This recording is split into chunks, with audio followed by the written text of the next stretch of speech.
sign a 2-year, $97.1 million contract to remain with the Lakers.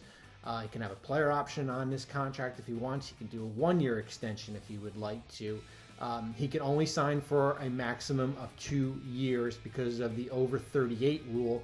James is limited to a 3-year contract. So when you include what's left on his contract and the extension, that gets you to 2 additional years at $97.1 million. It really doesn't give the Lakers, it doesn't give them any flexibility as far as if the goal is to bring James back and the goal is for him to look at the roster and see how does it get better. The interesting thing would be as far as what is the cap space situation going to look like. And I think if you're LeBron, he signs the extension. They've got $23 million cap space. Probably take about $4 million off when you factor in their first round pick. So you're looking at like $20 million and you've only got 4 players under contract. If you don't sign the extension, you have basically a $47 million cap hit or cap charge until either he signs with another team, he resigns.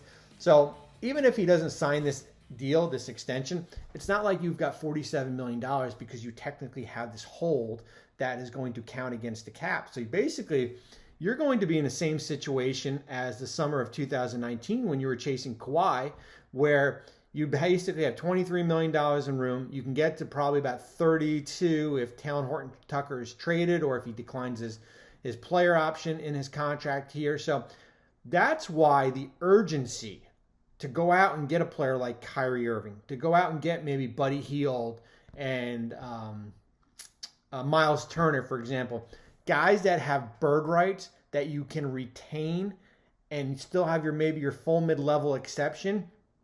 That's the priority, I think, if you're LeBron James and you're looking at this roster. Basically, all right, I sign an extension. How are we getting better? Westbrook will come off next year, but what do we have? We have $20 million in room to go get 10 players here. You're going to play the minimum game.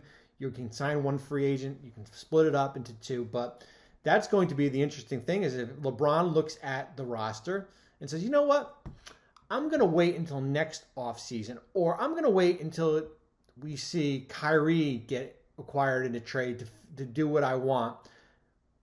That's going to be the fascinating thing when we look at LeBron James, and he's eligible to sign that extension up until June 30th. There's no deadline on it. Thanks for watching ESPN on YouTube. For live streaming sports and premium content, subscribe to ESPN+.